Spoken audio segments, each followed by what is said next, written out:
Ces zèbres n'ont pas perdu leur rayure, ce sont des quaggas. Depuis le 19e siècle, cette sous-espèce du zèbre a disparu de la surface du globe. Chassé par les colons qui décimaient la faune africaine, le quagga n'existe plus. Le dernier spécimen est mort aux eaux d'Amsterdam en 1883. Mais à 2 heures au nord du Cap, un petit groupe de scientifiques assure avoir réussi à recréer cet animal disparu. On essaye en quelque sorte de réparer les dégâts écologiques qui ont été faits il y a longtemps. Et on essaye d'obtenir une petite population d'un animal emblématique qui vivait en Afrique du Sud.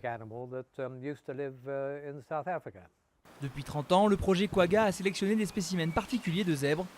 L'objectif, obtenir un animal qui ressemble parfaitement à celui qui peuplait les plaines sud-africaines il y a quelques siècles.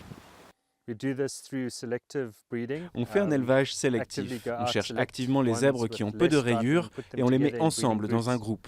On concentre les gènes sans rayures et ainsi chaque génération a de moins en moins de rayures.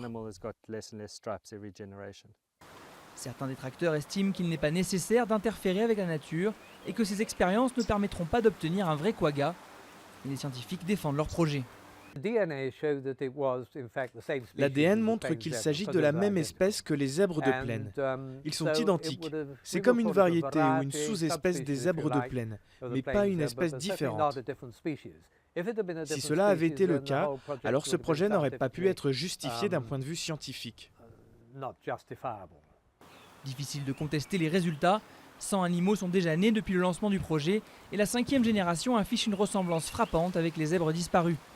Dans un avenir lointain, ces quaggas du 21e siècle pourraient repeupler les plaines sud-africaines.